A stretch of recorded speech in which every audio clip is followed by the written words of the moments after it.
विरोधी सत्वोजित पूर्व मत्सरम। शब्दार्थ: विरोधी सत्वोजित पूर्व मत्सरम, जीवों द्वारा स्वाभाविक शत्रुता को छोड़ देने वाला। दुर्मेय अभीष्ट पशुवाचिता तिथि।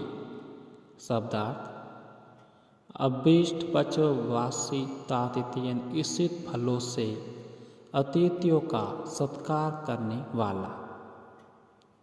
नवोट जाभ्यंतर समवृता नलम। शब्दार्थ: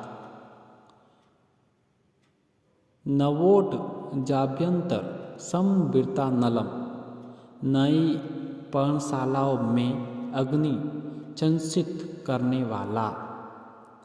तपोवनम तच्च बभूव पावनम।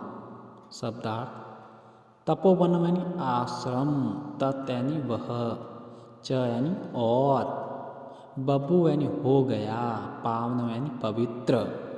प्रसंग: पार्वती का उत्कट तप चल रहा था। उसके प्रभाव से वातावरण भी बड़ा शुद्ध हो गया। अन्य तपस्वी लोग तो उसे देखने के लिए दूर दूर से आते ही थे। वहाँ पर भी तपस्या के प्रभाव से कुछ ऐसी स्थितियाँ हो गई थी जिन पर एक एक विश्वास करना कठिन था। इन सबसे ज्ञात होता था कि अब पार्वती की तपस्या चरम सीमा तक पहुँचने वाली है तथा उसे अपना अभिलक्षित वर प्राप्त करने में अधिक विलंब नहीं है। हिंदी अनुवाद: जिसमें एक दूसरे से शत्रुता करने वाले जंतुओं ने पुराने वैर को छोड़ दिया था, जिसमें वृक्षों द्वारा वांछित फलों से अतिथियों का सत्कार किया जाता था और जिसकी नई कुटियों में अग्नि संचित रहती थी, ऐसा वह तपस्या का वन पवित्र हो गया। यदा फलम पूर्वतप समाधिना। शब्दार्थ: यदा यानी जब, फलम यानी फल, पूर्व तपः समाधिना पहले किए गए तपोनियम से, न तावता लभ्यम अमस्त कांचितम। शब्दार्थ: न यानी नहीं, तावता यानी उतने उस प्रमाण वाले, लभ्य यानी पाने योग्य, अमस्तम यानी समझा, काचितम यानी चाहा गया। तदा अनपेक्ष्य सर्व शरीर मार्दवम।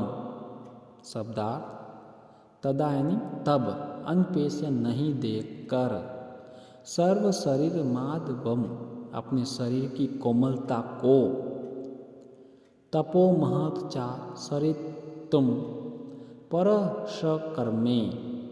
शब्दार्थ: तपो महत यानी भारी तपस्या को, सा यानी वह पार्वती, चरितुम यानी करना, पर चक्र में यानी प्रारंभ किया यानी शुरू किया।